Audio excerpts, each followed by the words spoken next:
Episode number 3 of the Steven Show, and we got the 3 boys here. I got Nick to my right, Ian to my left. What's up?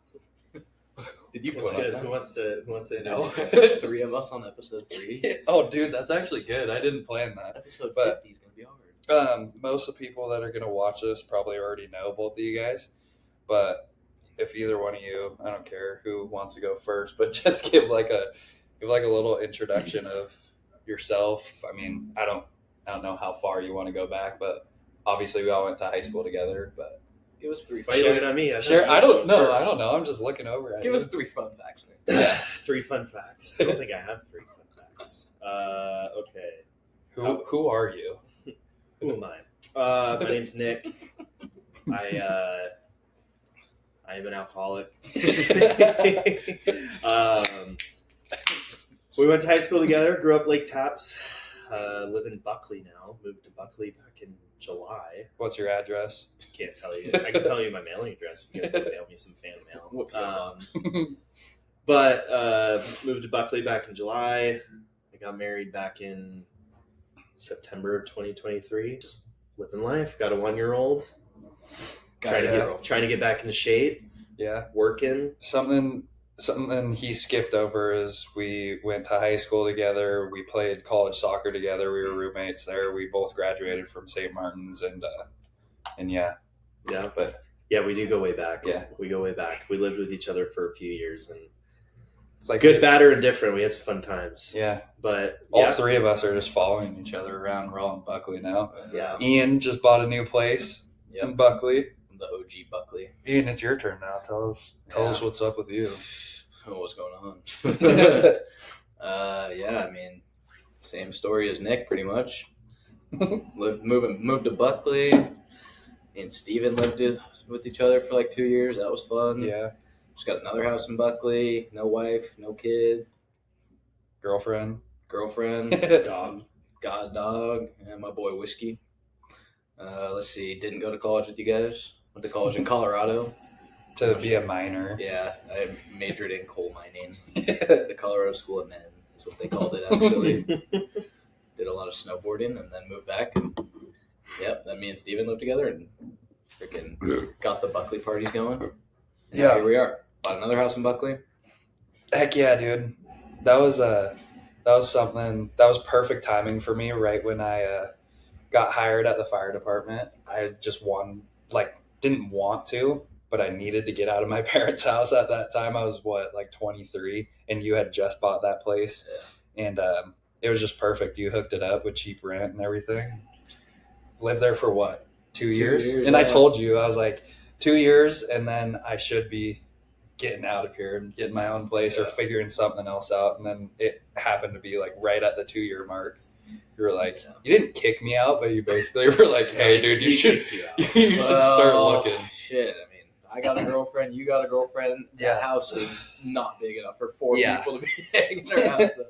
No, that was actually perfect too, because I needed someone to move in, split the cost. There's no way I could have fucking swung that whole mortgage. So it was like, all right, I could either live with a rando or have Steve-O move in. And that was way more Hey, your fun. new house could host another. You could host Steven there. Dude, that might be the new podcast studio. We might have to set it up at your house. We're gonna have 3 empty rooms. So Dude. I'm telling you, I bought that house just so you two and Zaylin could all stay the night.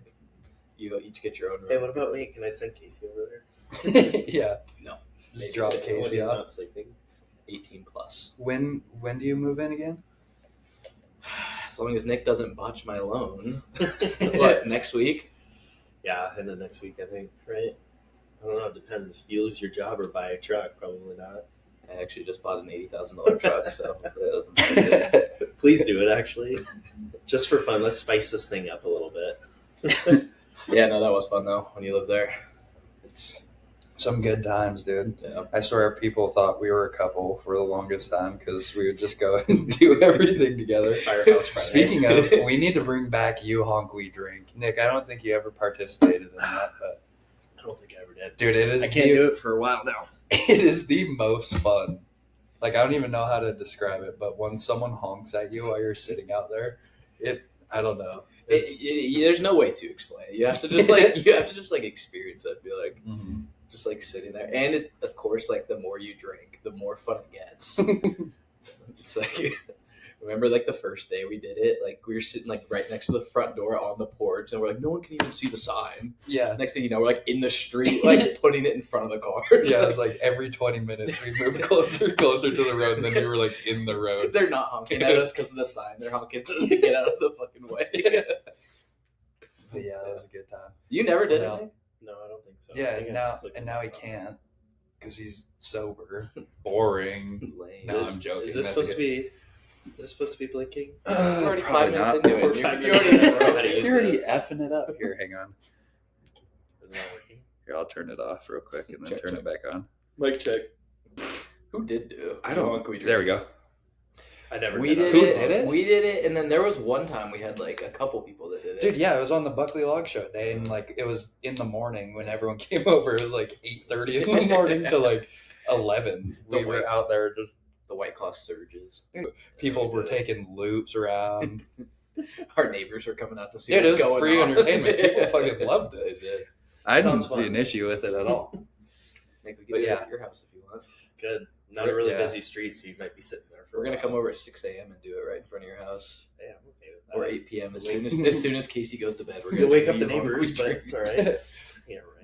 Um, I'm so upset. Nick has given you shit for going sober, but you've actually been doing good. You started what, January 1st, January 1st, and you're trying to go the whole year. whole year. Nice. Yeah, I just I don't have a problem, obviously, like with drinking or anything. It's just like, you know, those things when you kind of want to just challenge yourself. Yeah. And you're like, and then the problem with it is I told too many people. And So now now it's like if I don't do it, Yeah. it's like, you know what I mean? Like, Yeah, now you people kind are of just like gonna set be a like, you set I a knew little bit it. of a standard, and it's like now I kind of have to do it, even though there's been times Yeah. that I'm like, dang, that would be Dude, I was- nice to have a beer, but Yeah, I mean, there's nothing wrong with going a whole year just to challenge yourself. Like, do you think once the year is done, you're gonna have a drink again? Or Oh, do yeah. you think it's this gonna be a What do you lifelong? think? What are you talking about here? Come This on. is purely just to challenge yourself. It's not to like change Honestly, your, I did change it your too. lifestyle.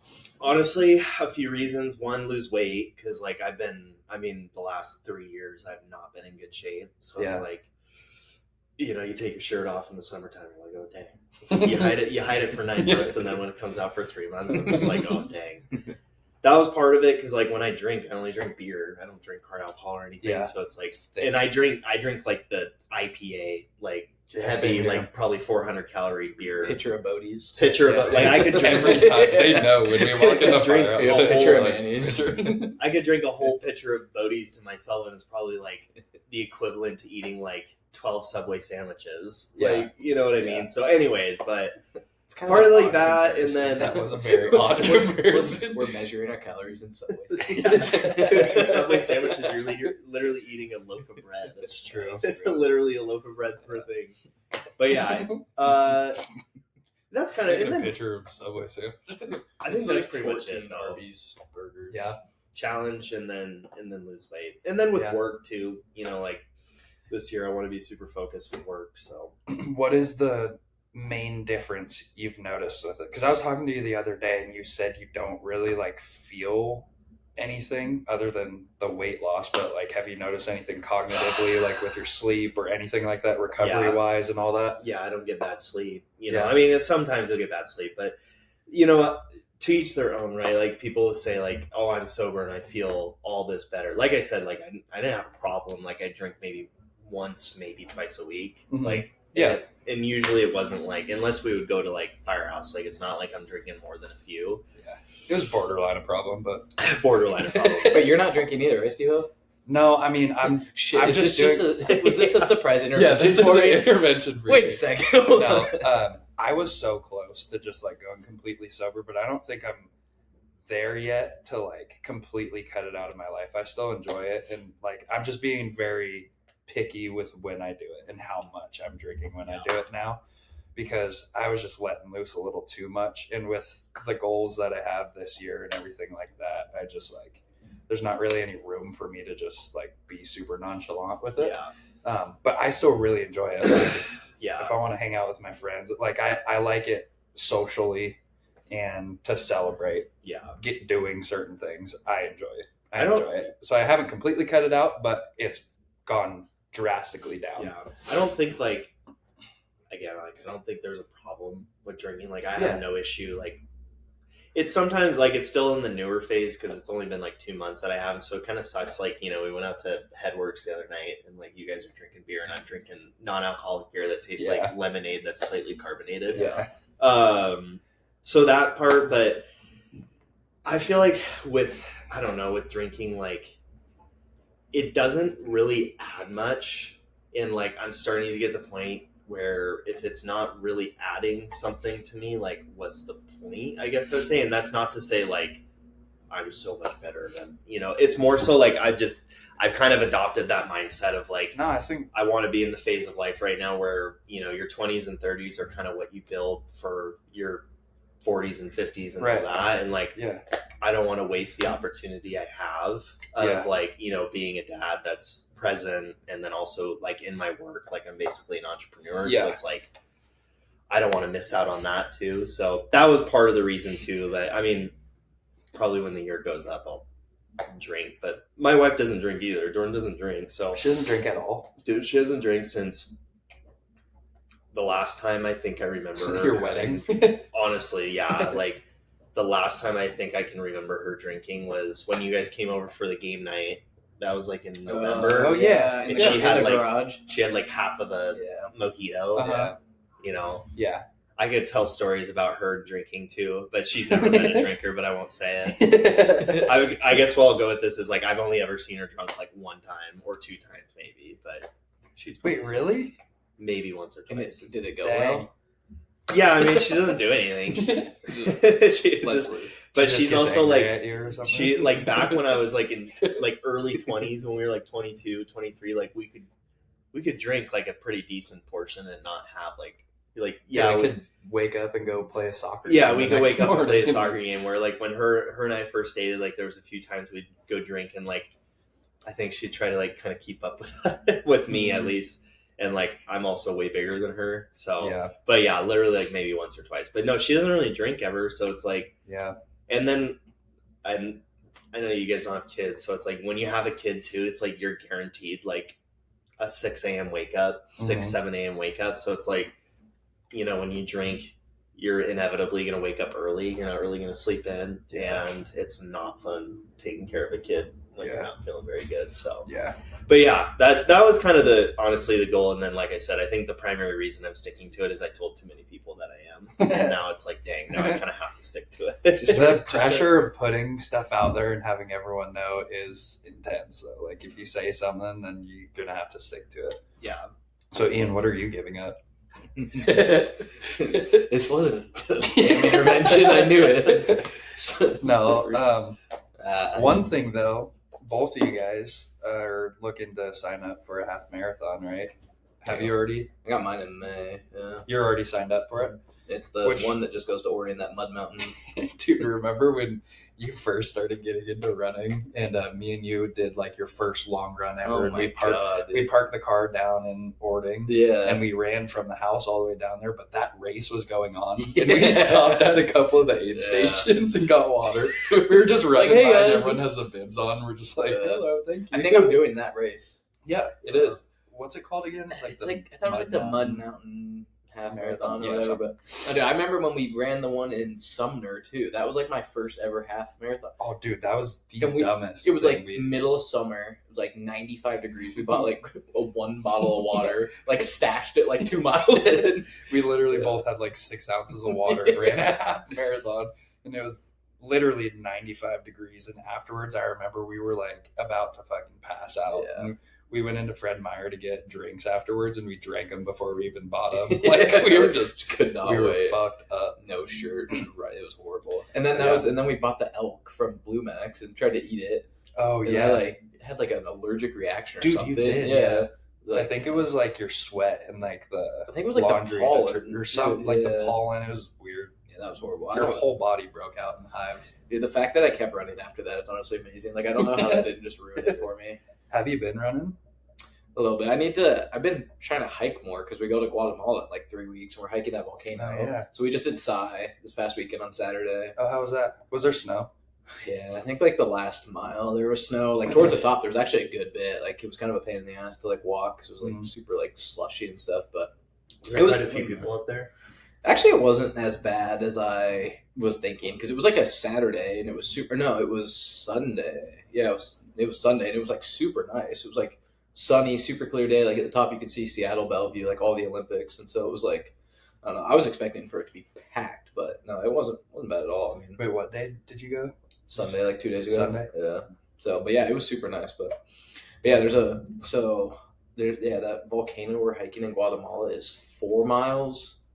Like 4 miles up, and it's 5,000 feet of elevation gain. So it's like straight up, dude. So I've been like 5,000 and 4 miles. Mm-hmm. So what is that per mile? It's like $12.50 a mile or something. And then that's like where you can stop, and then at the end you can do like another 2,000 feet if you want. Are you guys gonna do that? Probably. I think Brienne said she's like kind of good with just kicking it at the because where it stops, like that 5,000 feet is where you actually like stay and like camp and whatever. And you can do everything. And then the other 2,000 is just like get a better view of the volcano erupting or whatever. Mm-hmm.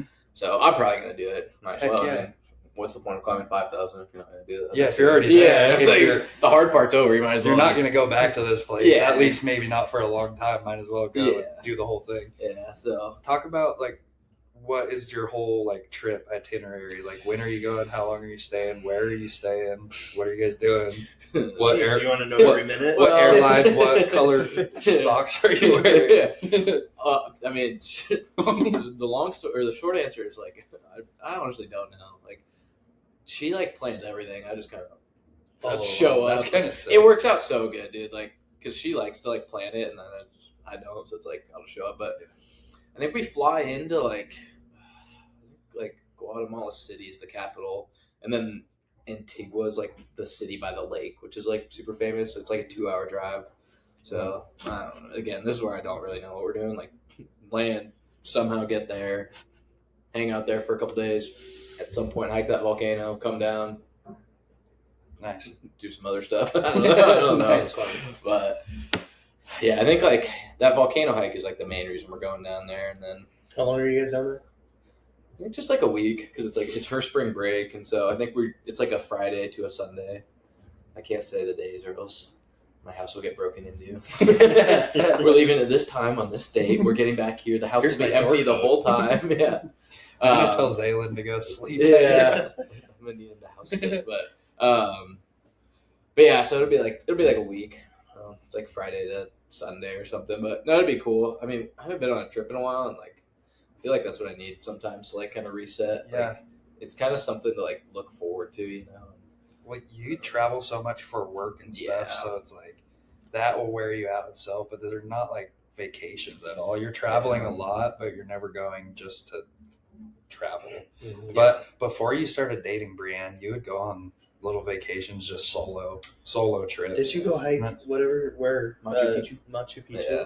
By yourself, right? Yeah. It was just like I don't know. That's just like kind of how I feel like everyone has like their things that they do that like kind of give them a break from like the day to day. Like your like long races, right? Like you sign up for it like, you know, whatever, 6 months in advance, and it's something to like look forward to, train, and then on the day it's like, boom, this is what I'm doing. This is, you know, whatever. And so like I feel like for me it's always been like traveling. Like it's like, all right, let's plan this trip like 6 months from now. Like gives you something to look forward to, you know, like especially like whatever at work, like it's motivating to know you have like a break coming up, like because that's something I struggle with sometimes is like burning out at work, and especially like I feel like if I have nothing to look forward to for a while, like 6 months, if it's just like day to day, like same old week after week, it's like this sucks, you know what I mean? I remember before you went on that trip, you were just like, that's exactly what happened. You were grinding for like 3 months straight of just like go Monday through Friday. And then it was super spontaneous. It was like you brought up the idea, and then 2 days later you were like, I just booked it. Yeah. And that's like kind of going back to like me not knowing the plan. It actually works out good that like she does all that, because like you said, like I just booked it, and like there's things that I probably should have done or wished I would have done that I didn't do just because I didn't like take the time or the effort to like actually look into it, research, plan it. It was just like, all right, I'll sign up for this hike and then these flights, and then like I'll just kind of wing it when I'm down there. Whereas like, you know, when I was winging it when I was down there, it's just kind of like wandering around the city. You know what I mean? Like, but like, there's things I wish I would have done. But so it's good because like she'll look into all that and like this volcano hike. Like I would never would have known about that. Like you know, like paddleboarding in this lake. Like I wouldn't have done any of that. So it works out good. But was it her idea to go on this trip? Yeah, Guatemala was one that she's been wanting to do. But and it was just Guatemala itself that she wanted to go to. It wasn't like this volcano that it was just something that she like looked into. I think like this lake, like the lake and the volcano and like that city are like pretty like I don't know, like popular right now. I think there's a lot of people going there right now. So she like whatever saw it on Instagram, wanted to check it out. But yeah, just Guatemala, nowhere else. So you've been to Machu Picchu. You're about to go to this place. Didn't you say you wanted to do like all the seven? Was it the seven wonders of the world? Yeah, that's like I think I would love to like. But I thought you were about to say the 7 peaks in Nepal. Yeah, catch me on Netflix. Isn't that what was his name? What was that guy's name? What was his name? I don't know, but the dude had no oxygen, nothing.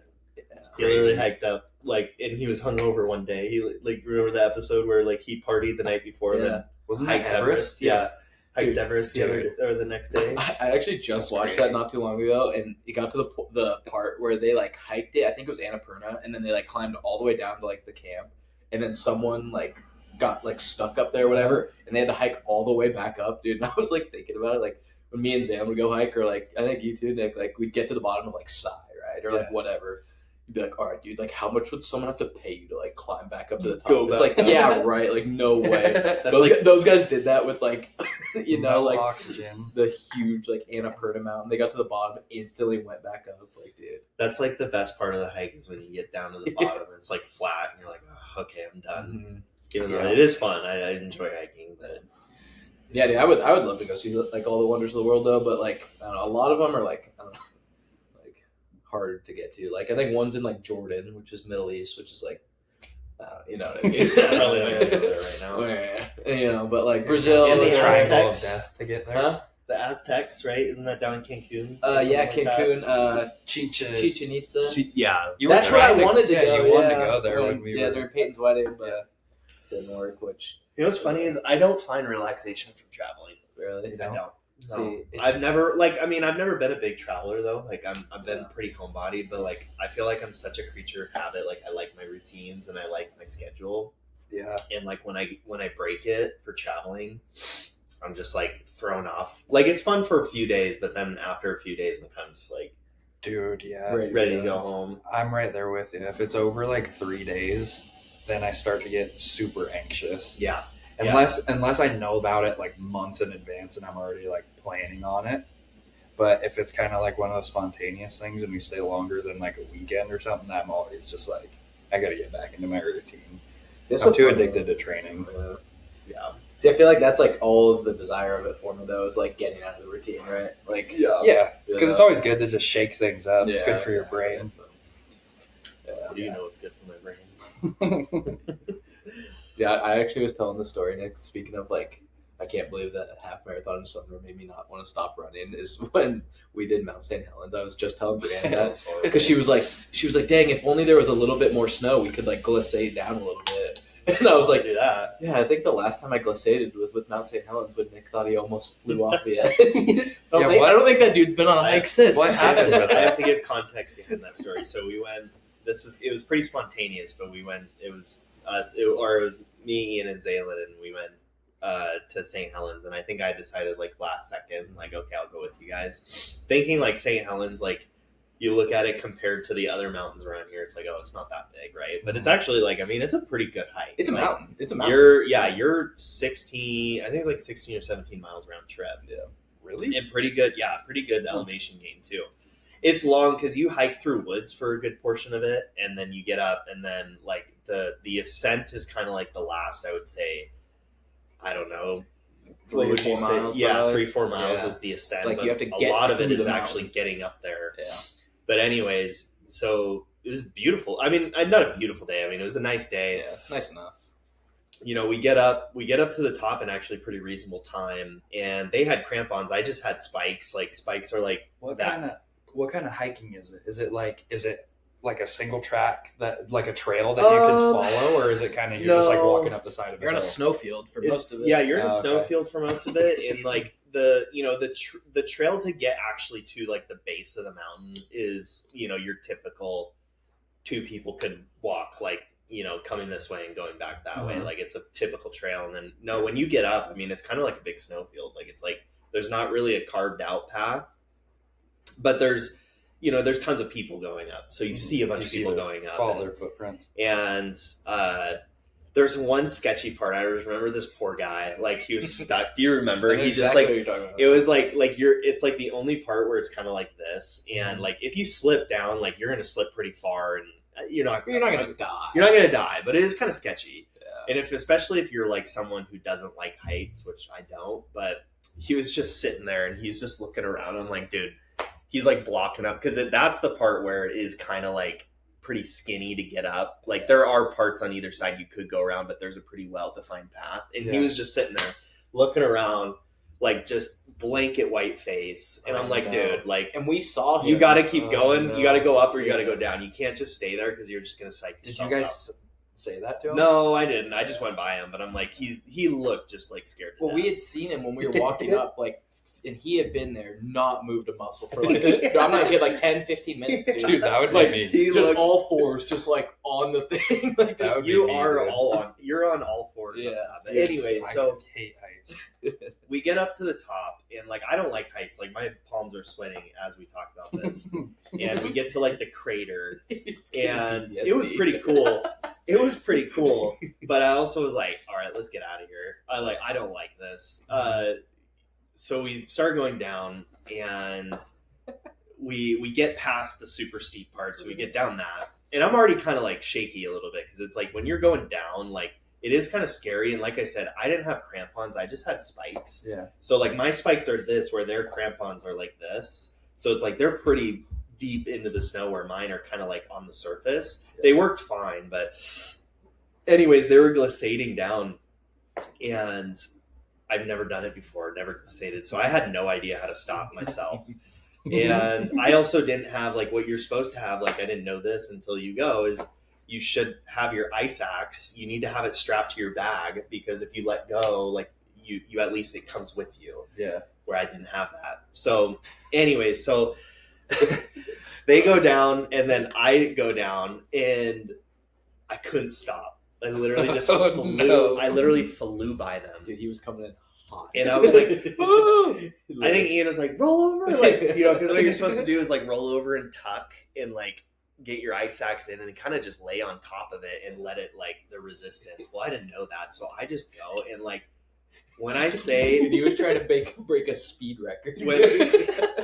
When I say this is the first and only time I've ever felt not in control of something in my life, that was it. Like where I literally had zero control over anything. Like there could have been a 300-foot cliff and I couldn't have stopped myself. Like I flew by them. Luckily it kind of leveled out a little bit, and the snow was pretty slushy by that time because it was kind of like midday, so it's not like you're on straight ice. But it started to level out a little bit, so I like started to get some like traction. But like when you're doing that, you also can't really see because like snow's flying up and you're going fast. It's cold and you're like freaking out. So it's like, it's almost like you're going sledding blind. Like you can't see anything.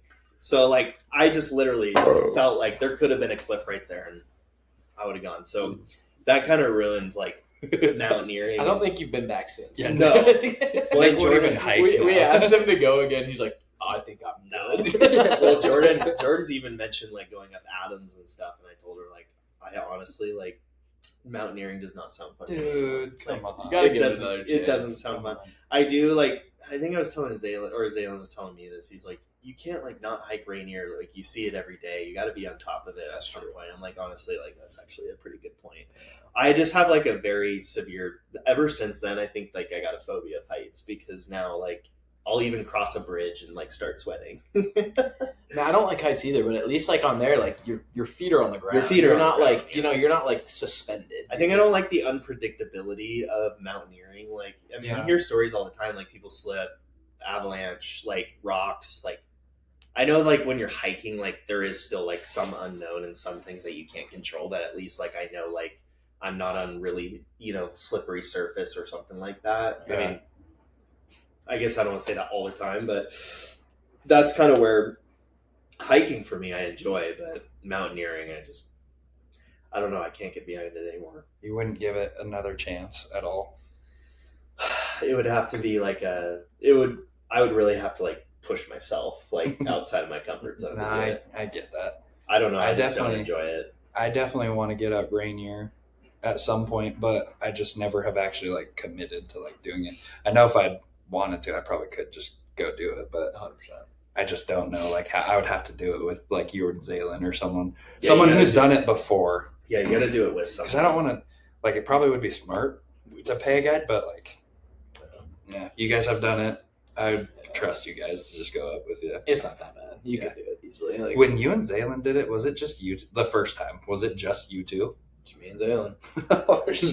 We just relied on each other. Kind of sent it. It's just like, all right. Like, At what point on Rainier would you say, like, because it's a hard hike. Me and you went up to Muir, but at what point when you're going up there, are you like this sucks, or like when does it get really hard? And then when would you consider it like technical climbing? Like when do you got to watch out for crevasses and like really pay attention to what you're doing? It's not like that technical. I mean, there's like, I think when we went up, there was like 3 like ladder crossings, but they're like, 2 or 3 feet, like just a ladder with a couple boards, but you just walk across them. There's like ropes hanging on you. So it's not that How bad. far apart? Like 2-3 feet probably.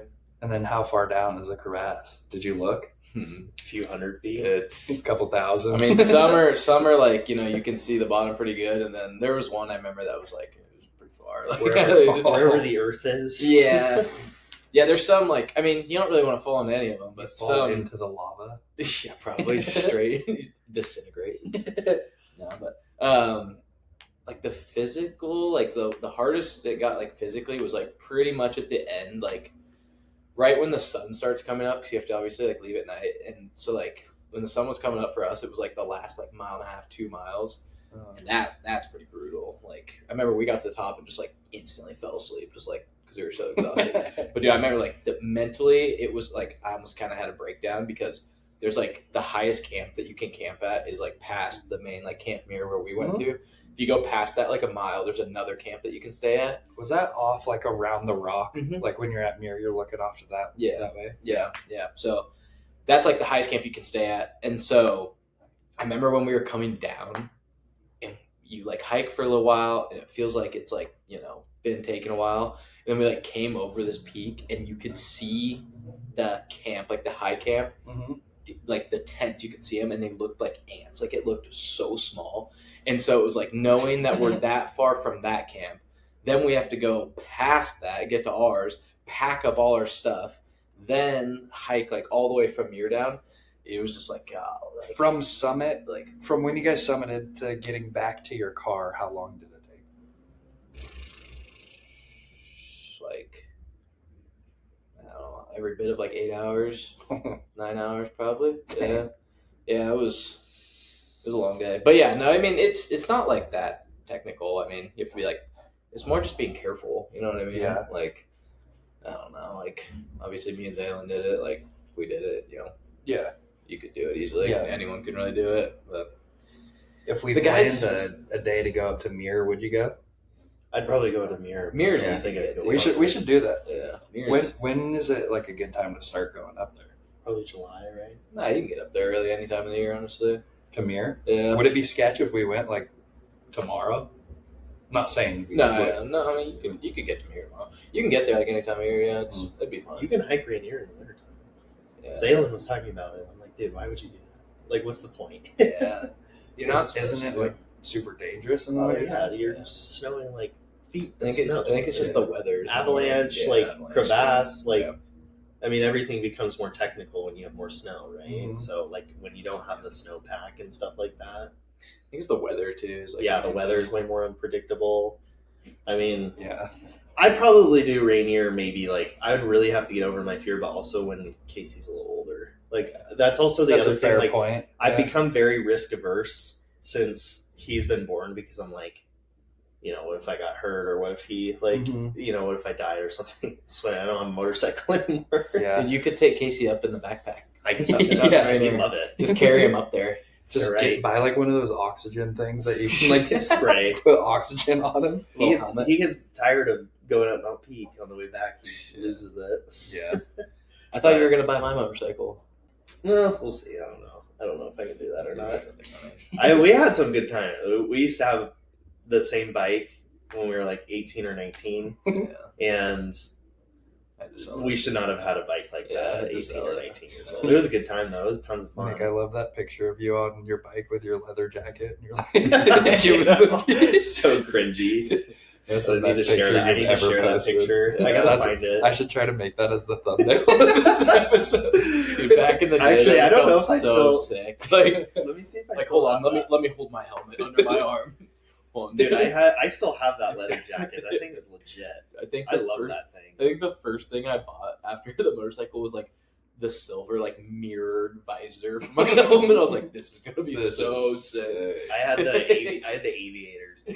Yeah. I looked like the guy of the Terminator. Trying to be Tom Cruise and Top You guys Gun. are the biggest beasts around town.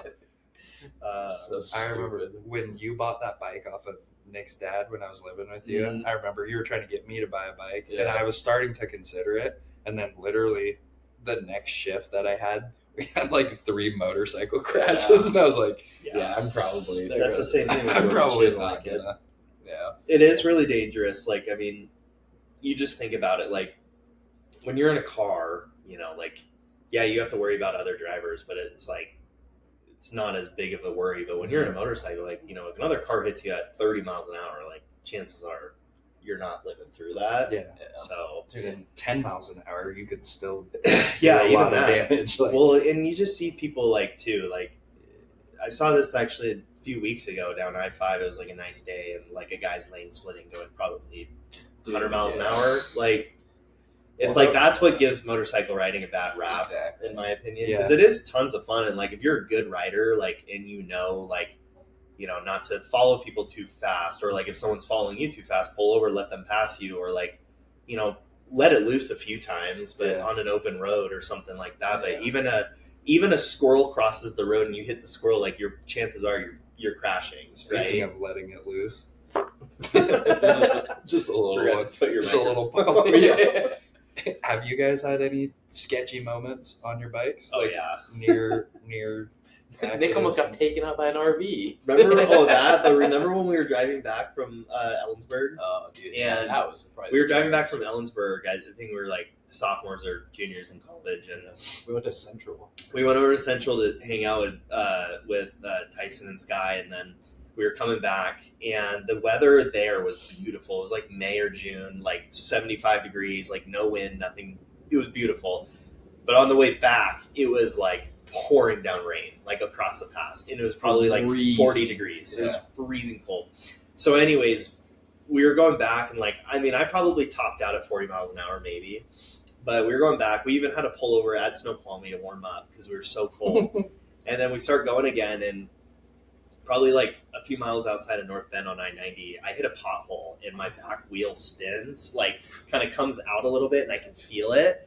And then just for some reason, it just corrected itself and went back. And like, I literally like saw my life. How flash. fast were you going?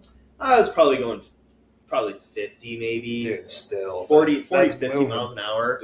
But you hit a pothole, To right? slide out. It going was that slide. fast? Yeah. Yeah, my back wheel slid a little bit, and then I finally kind of caught traction, but luckily it didn't slide out too far to where, like, I would have been, like, my back wheel would have been going all over the place, so that was kind of sketchy. But yeah, I mean, it was good times though. It was fun.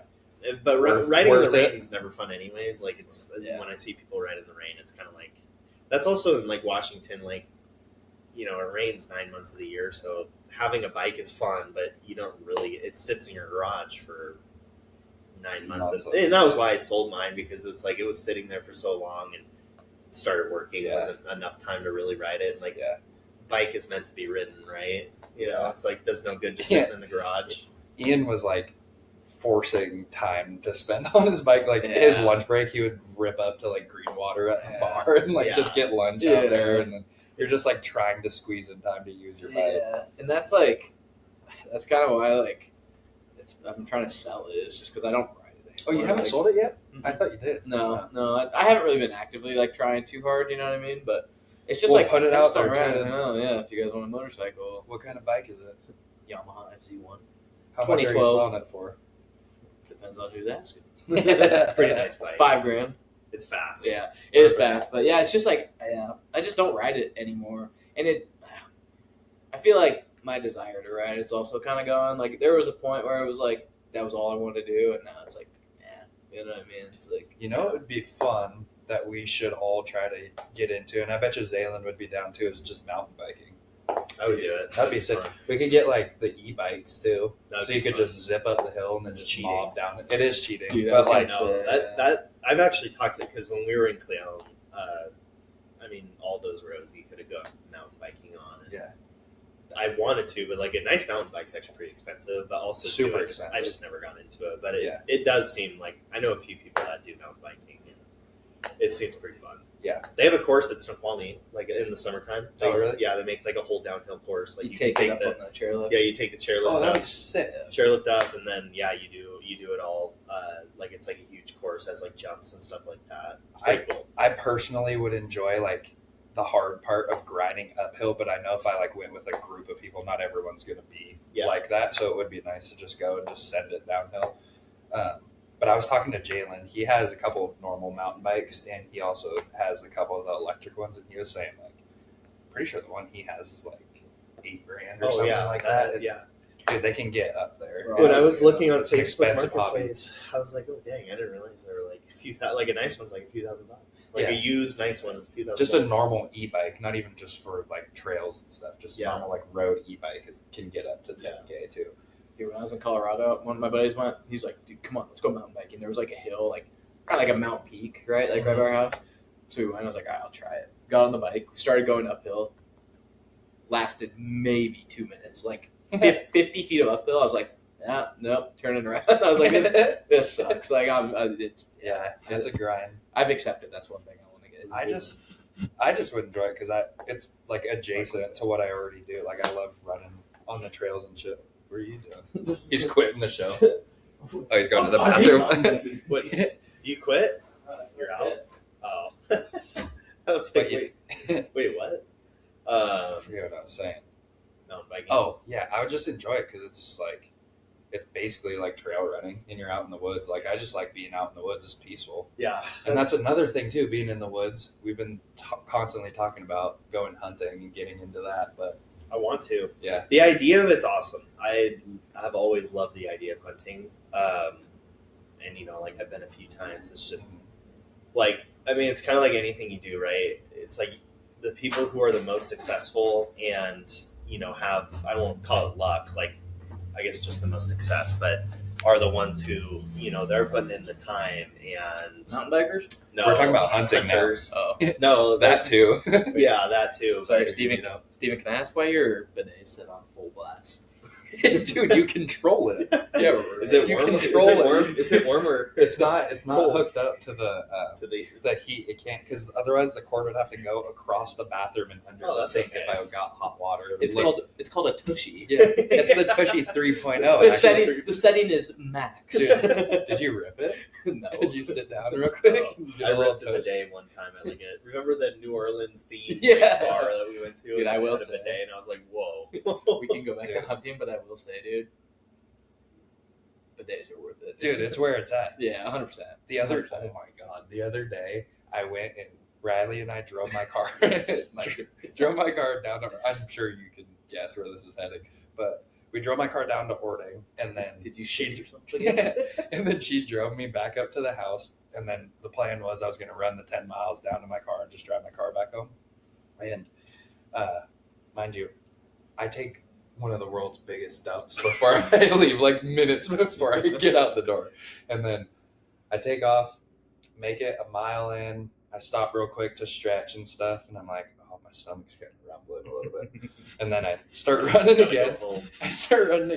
I make it to mile 2, and I'm not even kidding you. It's like I had no time to react. It was like, you're shitting right now.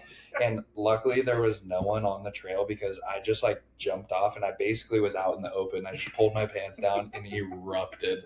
It was nasty. It was all liquid. But going back to why bidets are nice is like I didn't have anything to wipe with and I just pulled my pants up. Came back home, so I had a little bit of a mess, but I just sat down and used the bidet and it cleaned it off, right, and then I changed my underwear and then went running again. So you better have thrown those underwear away. How did this conversation start? Sorry, I saw the tushy in the. I was like, wait, we were on hunting in mountain hiking, and now we're talking about bidets. Well, if we go hunting, you got to shit in the woods anyway. So. That is true. I should never forget a portable bidet. It's like foot pump to spray it. That's actually good. That's called a river. Oh. Yeah. Anyways, hunting. Yeah. You guys both have your hunting license. I don't have my hunting license. I need to get it. Dude, will you just get that already? Yeah. It's super easy. I know it takes like a 10-year-old girl can do it. But isn't there like a class and stuff I got to go to and all that? And you take like an online class and then you show up. You show up to like this course with all these old guys that are teaching it, and they literally will put like a fake deer in front of a house, and it's like, would you shoot it? And it's like, no. Yes. It's like, good job. Like, here's your hunting license. Basically, all you have to do is you have to walk around and you have to just keep the rifle pointed up. And it's a fake rifle. It's not a real rifle. It's fake. Well, what if someone's looking at me? And I think if you pointed at someone, you get like 2 warnings. Yeah, I think they give you. Yeah, they give you a warning. Like, dude, it's not hard. It's super easy. But yeah, you just do it and then it's good for life. So it's like, but yeah, you have to do that. And I would do it soon because if you're actually wanting to go, like, if you're wanting to try to get like a specialty on, like, tags are going to open up next month. I'm probably more inclined to do it next year because like I'll go with you guys. I'll go out on hunts and stuff and like learn the process of all of it, but I need to practice first. Like, learn the process from who? We don't even know. You guys hike 200 yards into the woods, and then you're like, deer, you're good, you're girly. Dude, I'm telling you, the only wildlife I've ever seen hunting was a dog, and it was being walked by its owner on a trail that I was sitting on. I was just gonna say that's my favorite story. You guys went turkey hunting, and you guys like were posted up on the tree, and a lady comes walking by with her dog. That's when you knew it was not good hunting. Well, and I didn't know if I should like say something like, "Hey, I'm sitting right here," or if that would be like. So I didn't say anything. She just walked right by me. Didn't say, but I didn't want to like spook her. You know, like who's a stranger in the tree with a shotgun? Yeah. Did you just stay still? Yeah, I didn't move. I didn't say like I'm just gonna let her pass, and then we gotta get out of here. Well, that where we went though was like when you can see your house from where you're hunting, you know you're not in a good spot. Because that was when we were in Cle Elum, and I could literally where we were at, I could see my house. Yeah, and we woke up at like 4 a.m., walked like 100 yards to a tree, and then just went to sleep on the tree. You literally found nothing. Woke up at like 9 a.m. We could have just like stayed in bed. That's the other thing too, though, is like if you are today, we really tried. Didn't see shit, probably because our eyes were closed. Yeah, if you want to just come sleep on a tree with us, you're more than welcome to. But that's the other thing too, though. Like on that topic, is like the people who do very well also get out. You know, they're out there. They get. You know, they'll walk or they'll ride or whatever, like miles and miles out, and they'll stay there for weeks. That's where, like, when we've gone, like, every time we've gone has been, like, in a super crowded area where, like, you're pressuring all the animals out of there. Like, there's hunters, like, you look and you scope, and there's hunters everywhere. Yeah. So that's kind of where, like, this year, I want to go probably, like, 2 times, but I want to at least do it for, like, 5 days. Yeah. Like, so when I went last year, I went turkey hunting in Idaho, like, we were out for 4 days in a row, but we were out from, like, 5 a.m. to 6, whenever it gets dark, 6 or 7, something like that. Mm-hmm.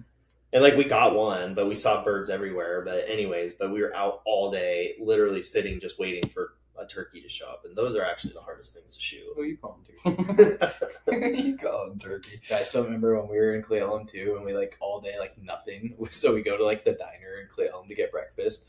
And this old lady sits like right next to us. And we're just like eating breakfast. And we were still in like our camera or whatever. She's like, "Did you boys go hunting?" We're like, "Yeah." She's like, "Any luck?" Like, "No." And she like pulls out her phone. She's like, "Oh yeah, this is my house, like right down the street. This was this morning." Shows us pictures of like 20 huge turkeys right in her front yard. And it's like, what the heck? And Nick's like, "Dude, look, come on, talk her into letting us go 100 What's yards. your address? Yeah. Like, so do you ever let any people hunt there? She's like, no. We're like, all right. I gotta tell you guys this funny story. So when we were in Idaho, we were just driving around like looking for spots and stuff like that, and we like literally we were in the middle of nowhere, Idaho, and we drove up to this like private road that had like 3 different driveways to go to a house. Like someone owned each house, and one of the owners comes out, and he's like just this old, like probably 80 years old, has like a mullet like down like probably a little past his shoulders, like a mustache, big mustache.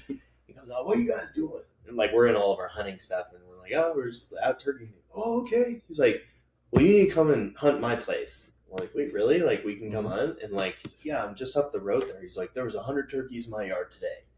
So we pull up, we get up to the house, and we look around, and we're kind of like his house was just in an awkward area where like his house was kind of perched up on a hill, but there wasn't really like a yard or anything to shoot turkey in. It was just a hill. And we're like, okay, like, well, where should we go hunting? He's like, oh, just right here, like right outside his front door. And so we put a tent literally right up on the front door, and we're sitting there, and like as the day is progressing, like the neighbors are just driving by, like kids are running down like that private road and stuff, and we're kind of just like, wait, what? Like we're supposed to hunt here?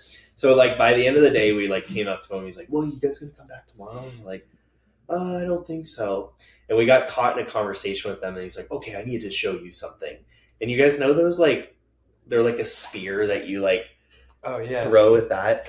Dude, just on a tangent of like an hour of telling us about these old spears that he got from like this Native American tribe, and he's like, you guys want to try it? And we're like, not really. Like we were kind of like trying to get out of there, and he like another like 10 minutes of just throwing it, and he like kept trying to hit this thing, but he couldn't hit it. He's like, well, let me try one more time. That would be so entertaining. It was, but dude, that actually is kind of interesting. What kind of sucked is it kind of wasted the whole day. Like we were there literally all day, and we had a tent perched up in front of his front door with kids running by. Were hunting kids that day, creepers, and like cars driving by. I'm like, what do you think they think of us right now? He was probably just lonely. Kids are running by. And then also as we were out there, he like came by and walked right in front of our tent where all of our shotguns are pointed at, and he like starts tossing corn out like, to try and bait him in.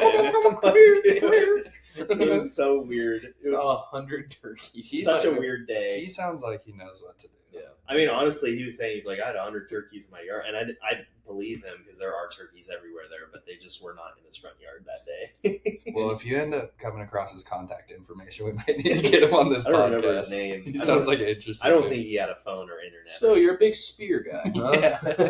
What can you tell me about spear? That actually is kind of interesting. Did he tell you like how he got that spear? No, like, he was just like talking about like we went inside his house, and like I don't think he had like a wife or anything, but like he literally like all his like speared her. Like it literally was his house was probably the size of this living room, and it just had stuff everywhere, and like in the corner was stuffed a bunch of spears. And like we were just like, oh cool. I forgot what you call them. I gotta look up and see what you call them. Harpoon. No, it's not a harpoon. Or maybe it is. I don't remember. Maybe it is a harpoon, but it was just projectile sword. It was really odd. It was just weird because we were trying to go, but like we kind of felt bad because he also did say like, hey, come hunt my property. And like at first we were super excited. We're like, oh, we're gonna get something. Yeah. Maybe he was just a lonely dude. He probably was, and that's probably the thing too. Is he probably was like that probably made his week, I bet, or month. Here, let me help you guys. He's standing right in dude, literally tossing corn out, and we're just like, dude, what? His cars are ripping by. Kids on their bikes.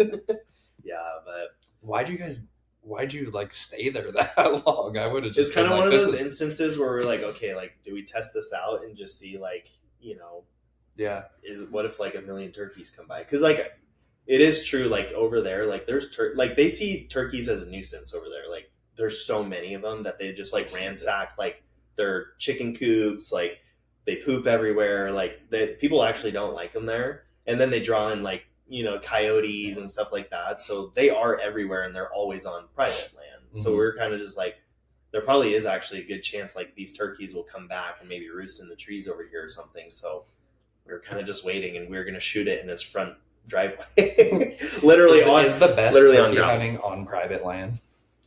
I mean, it's like hunting anything, right? Like private land, you're not dealing with other people, right? Yeah. It doesn't mean it's better or worse. It's just you're not dealing with other people, and usually, where animals will congregate is where there's not people at, right? So that's the hard part about public land. Although over there, like you can hunt anywhere. Like you can pull off the side of the road and go hunt in Idaho. Yeah, like anywhere. Like, and it's all forest land. So we really didn't run into. I don't think anyone, but.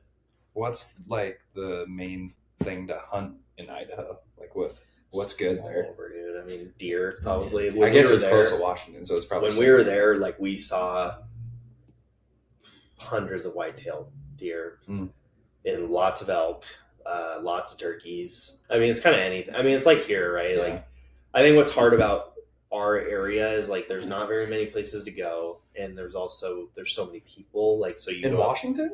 Like I'm saying, like in like the Western Washington, like if you want to try and go up in the mountains, like there's people everywhere. There's very limited areas unless you really want to get up and get out. The trails aren't very horse friendly. The trails are not horse friendly, not at all. Ian can tell you that story, but yeah, they're just.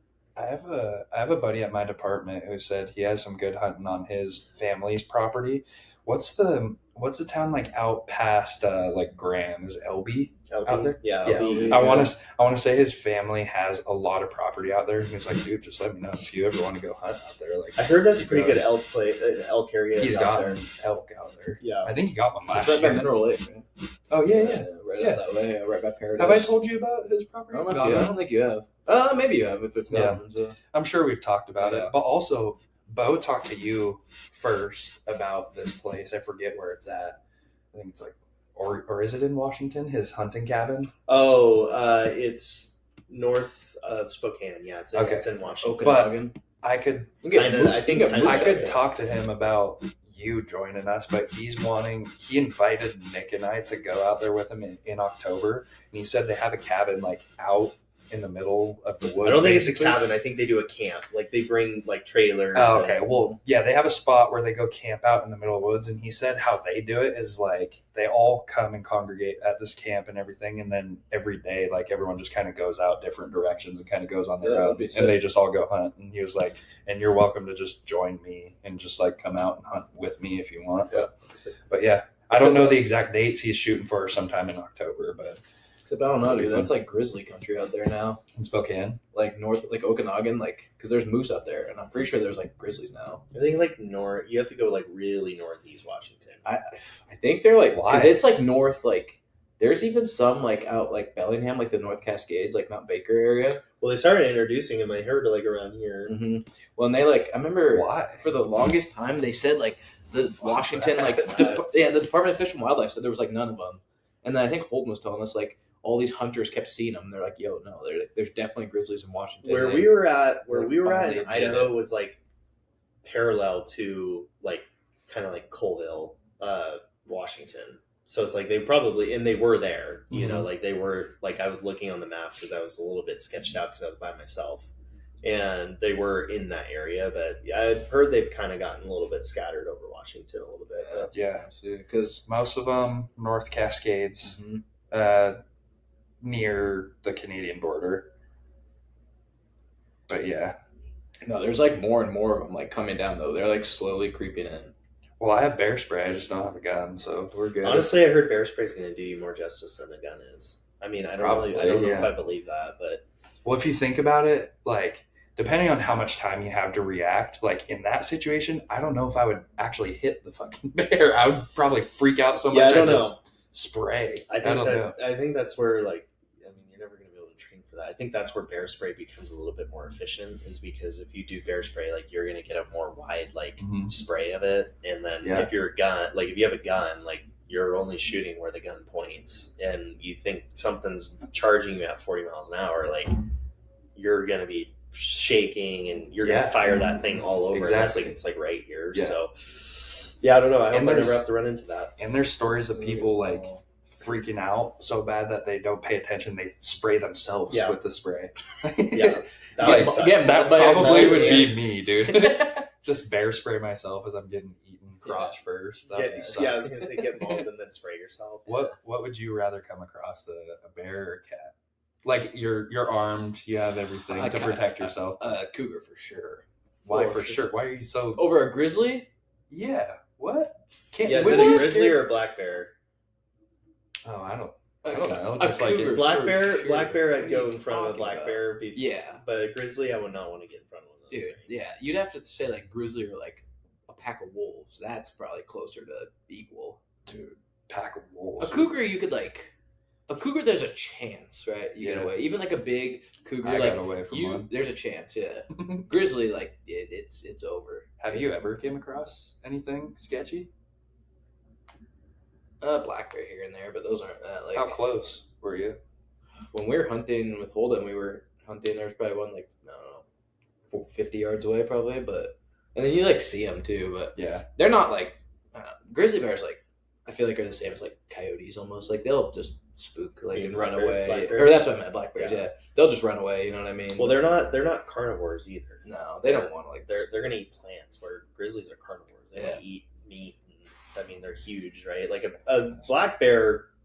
I mean, I've seen when we were up at Paradise. This was like a long time ago, but there was a bunch of black bears. But they were in this field. It was so peaceful to watch. Like we were probably like 100 yards away, but they were just sitting there. And like honestly, they look like a big sized dog. Yeah, like they're not that big. Yeah, at least from what we could see. But a grizzly bear, like that'd be so scary. A cat, definitely don't want to see a cat either. But like, dude, don't you have a cougar encounter? Yeah, like we saw one. Close? Yeah, when we were in, this was like, I think it was like 8th or 9th grade. It was with Holden. We were horseback riding up in Wilkeson, and it was like kind of dawn dusk area or time, and we were in like under the power lines that you can run up there, and yeah, it runs across the road, turns around, like crouches kind of in like the brush a little bit, and it's just like we can just see its like eyes, and then it takes off into into like all the woods and stuff, and it's kind of sketchy because I was probably like 13, and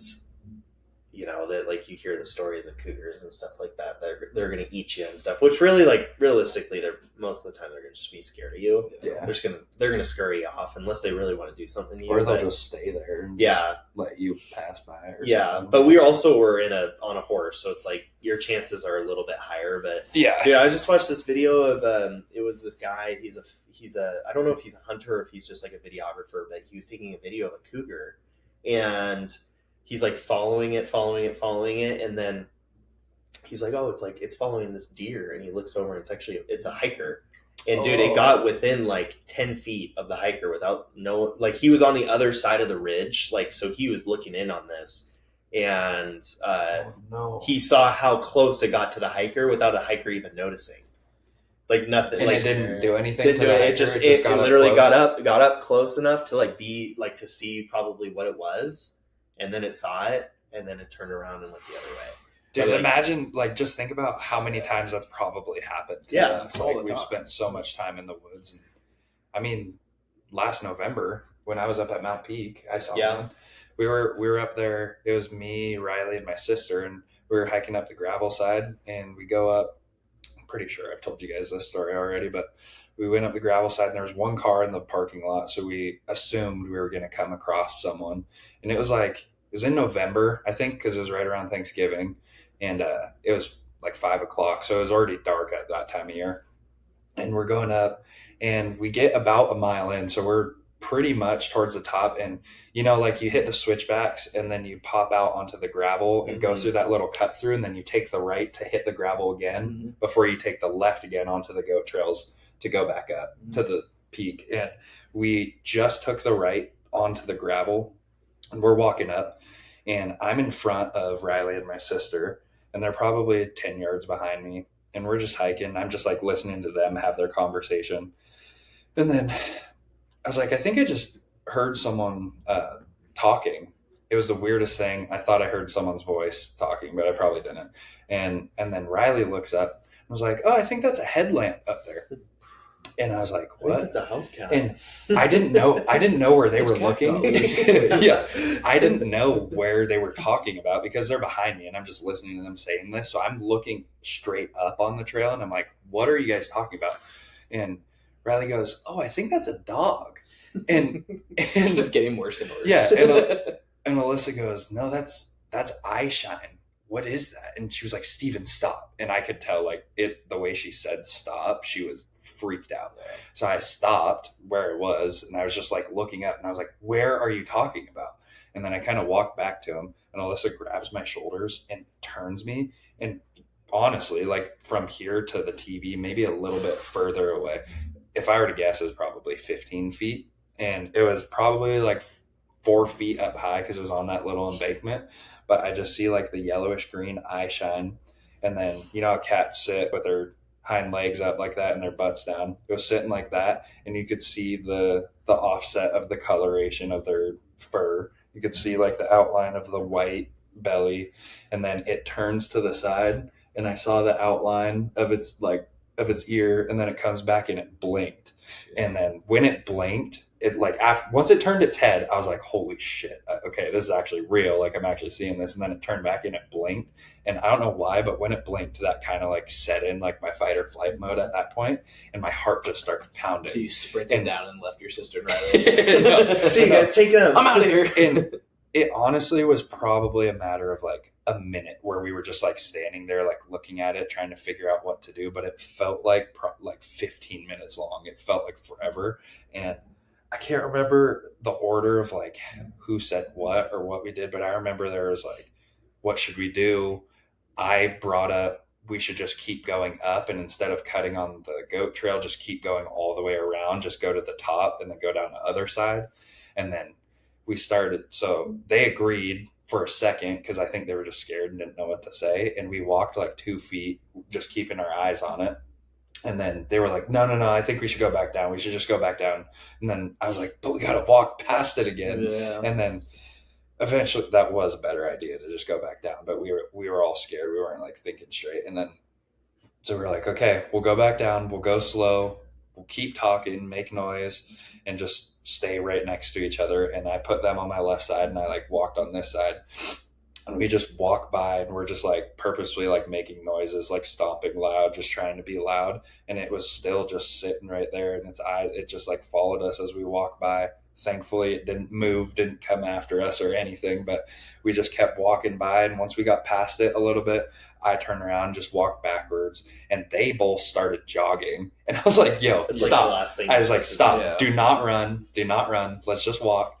And we just walked for probably like half a mile. And then at that point, we started like getting a little trot and then made it back down to the car. But it was the scariest thing. And then after that, Riley was like, I'm never going to Mount Peak at night ever again.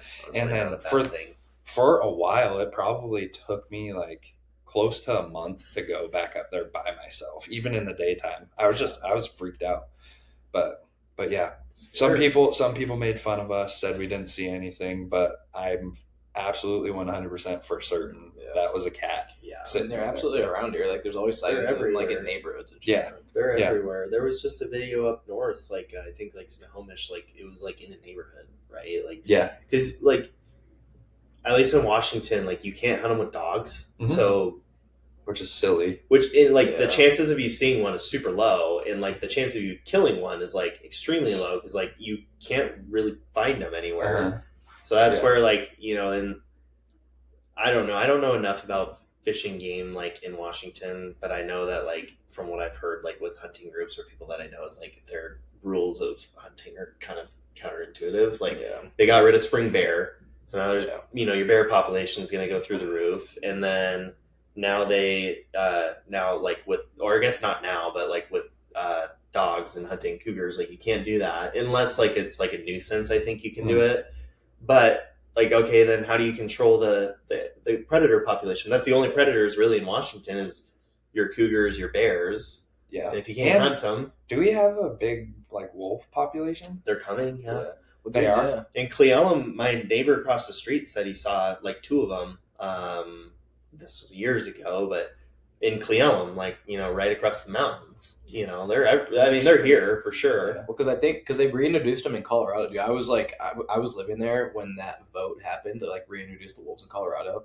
And it was like a big thing because it was like so much of the population of like Colorado lives in Denver. Mm-hmm. And so when they vote, like a lot of the votes obviously come from that area, but all these people that were living in like the mountains and like the rural places were saying like, listen, like these people in Denver that live in like the city and apartments or whatever are going to vote to reintroduce wolves, and they're not going to have like be impacted by it at all. They're never going to see any of like the consequences, like whatever it is. Right. Like, and I don't know if it's good or bad, whatever, but like, yeah, it's like, I don't know. It's like, yeah, you live in the city and then you vote to reintroduce wolves. Of course, like you're just gonna be like, oh yeah, that's cool, that's fun. Like, yeah, let's do that. You know what I mean? Yeah, and then, like, but I think they're trying to do that. Didn't you say that? Yeah, they're like bringing grizzlies back to Washington. They're bringing grizzlies back to Washington. I've heard talk of that. Like, what?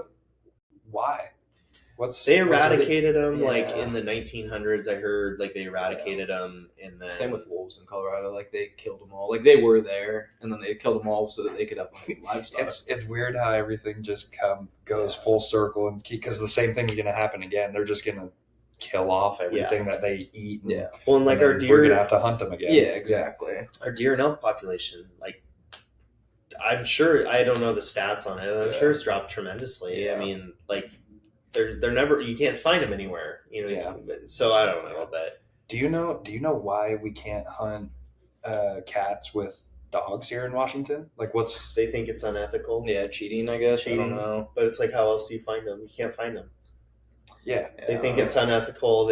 I mean, again, I haven't done enough research into it, but they think it's unethical. They think it's like cheating. It's like the same thing like with coyotes. You can't use automated calls, right? Like they think it's cheating, and it's like, sure, is it making hunting easier? For sure, but it's like if you're trying to control population, because that's what hunting kind of is about as well, as like population control. And that's why they only issue, you can only kill a certain amount of animals. Like there's limitations to it already. It's like, why add more limitations to it? And it's like, you're seeing again, and when you're seeing cougars on Mount Peak, that's not a good thing, because Mount Peak's a heavily traveled area. Like why would a cat be up there?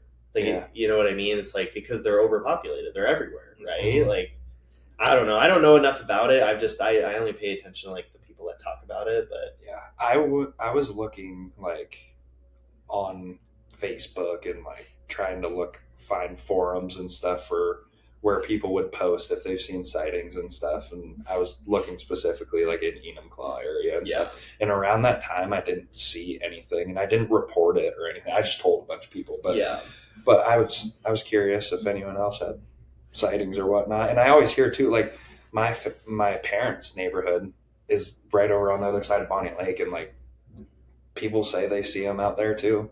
Like they're all around. Yeah, it's kind of silly that they don't let. I got to get going too, by the way. Yeah, we can wrap it up. We're over an hour already, so. What do you gotta do? You got like a 1-year-old at home or something? Yeah, I gotta go see the kiddo, and I gotta call someone back. Is it the lady that wasn't too happy with you? No, not her. Just other people too. It's been busy. I got a bad day. Yeah, I did. What are you doing the Sunday of the weekend that Ian moves into his place? Probably nothing. I think Jordan doesn't work a Sunday. Dude, I actually want to plan if you guys want to. Nice. Yeah, Jordan she doesn't have a Sunday that she works for like another month or two. So sweet. Well, let's put it in the books right now. That Sunday when Ian moves in, we'll do a housewarming. We need to do like a midday, because then I can go all day. Like if it was during Casey's nap, I could do like a few hours. Perfect. Yeah, I'm done. Yeah, we'll host you guys at the new house. Oh yeah, we have like 4 rooms to choose from because they're all empty. So let's go. Ian's new house. Yeah, welcome to the crib. All right, this is where the magic happens. Well, that wraps up episode number 3. Thanks for coming on, guys. Thanks, Steve.